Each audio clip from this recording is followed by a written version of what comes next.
Go. Welcome. We're here just to do a short video, right, okay, on behalf of BMJ Consultants to try and just keep you updated with regard to changes in relation to kind of the year that's ahead. So, look, the real issue or the big change has come from the Water Directive, right, okay, and the interim report on water quality from the EPA and its knock-on effects. So everyone views or thinks the media are talking really about farming, right, okay, and a lot of it is quite negative, and it's all working back to kind of these water directives and carbon credits, etc. So currently they have made a decision at EU level to reduce the derogation upper limit from 250 to 220. This is viewed as being an elite, intensive group of farmers, right, okay?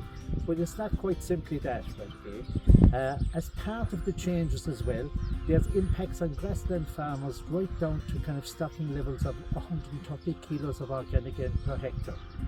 So, quite simply, the two main changes I would summarise is that the use of splash plates are now kind of historical, and everything must be by what's called low emission slurry spreading.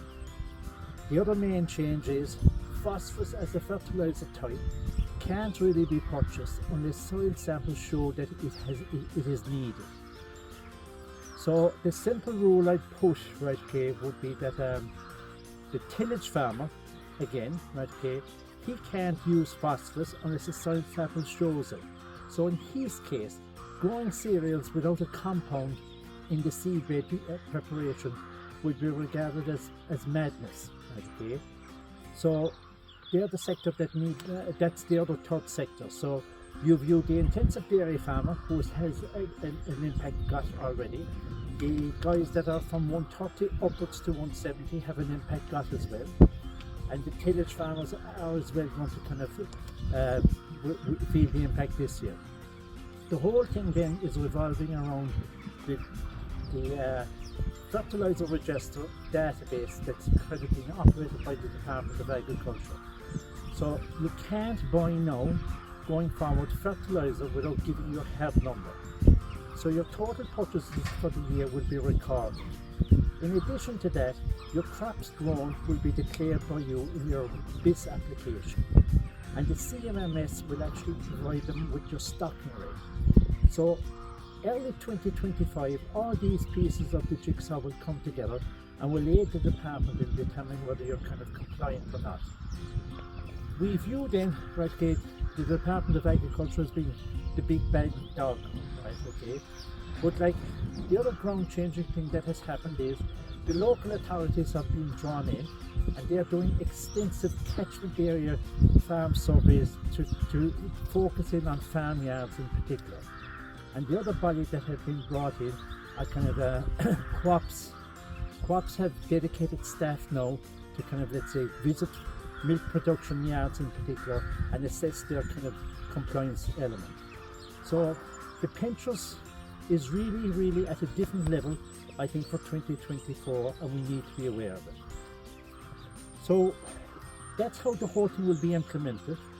And I'd say going forward, soil sampling is king. Right?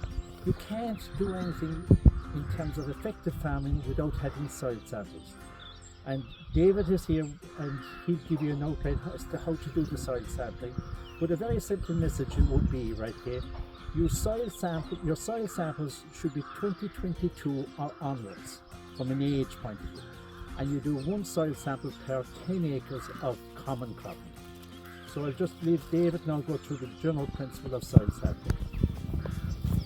Okay, so folks, so soil sample, this is the soil sampling probe that you use, and when you're taking the samples, make sure you go well into a field. Don't take them around a water truck or in a field entrance because the ground tends to be richer there. Go well out into a field and walk in a type of W pattern. You need at least one soil sample from every 10 acres then, and just important thing to bear in mind when you're soil sampling is to make sure that you fill your soil sample bag to the brim. So we have one here as an example, and as you can see it is filled to the top.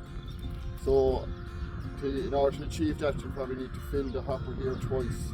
So you might need to bring a container around with you, and just the first, when you have the hopper full, just put it into the container, then fill the hopper again, and then bag it after that. And then once you have it bagged in, it's important just to label the soil sample, and you can just call it SS1, you just write in the bag with a marker, and you just put your name in on it as well, so that we know when we get the samples in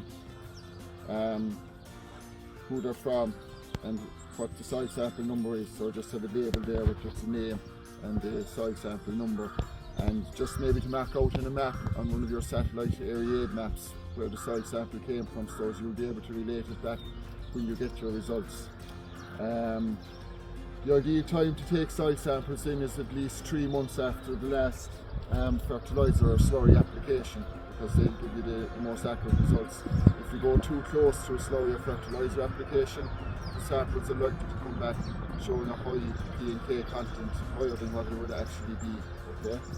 And once the soil samples are submitted in, a number of weeks later you get your results back, and this is just an example of the results. So the sample would the lab would just put down the sample number taken from your bag that you submitted, okay, and then they just put down a lime requirement. Here it's expressed in tonnes per hectare, and then it also gives the K and the P content of the soil. So that's what the department really need. They need P, K and lime results, and that's why you need to have your soil sample bags filled to the brim, because the lab are doing 3 separate tests on the soil sample. A key one to watch, I suppose, is lime. If the ground is hungry for lime, you need to put out lime, because whatever P's and K's are in the ground are locked without it.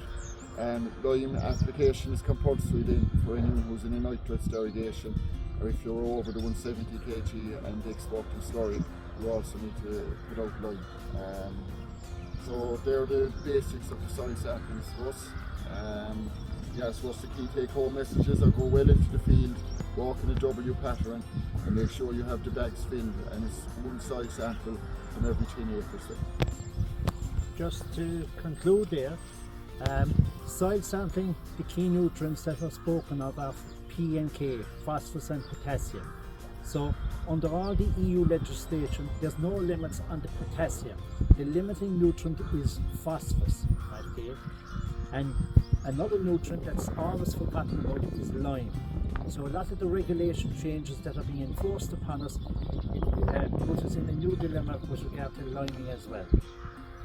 So look, that concludes it, and hopefully we have a team of approximately 10 people, and we anticipate that within about a week to 10 days we'll have at least 80% of the advised as to kind of an indicator use of fertiliser for the coming year.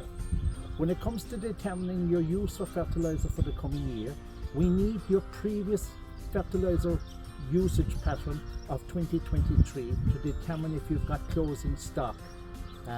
Your feed purchases are also needed. So initially we'll give you this initial recommendation, and following your BIS application, or when you get soil samples back into us, we're going to revise it again. So look, upwards and onwards for 2024, and we're here to help you at all times. Thank you.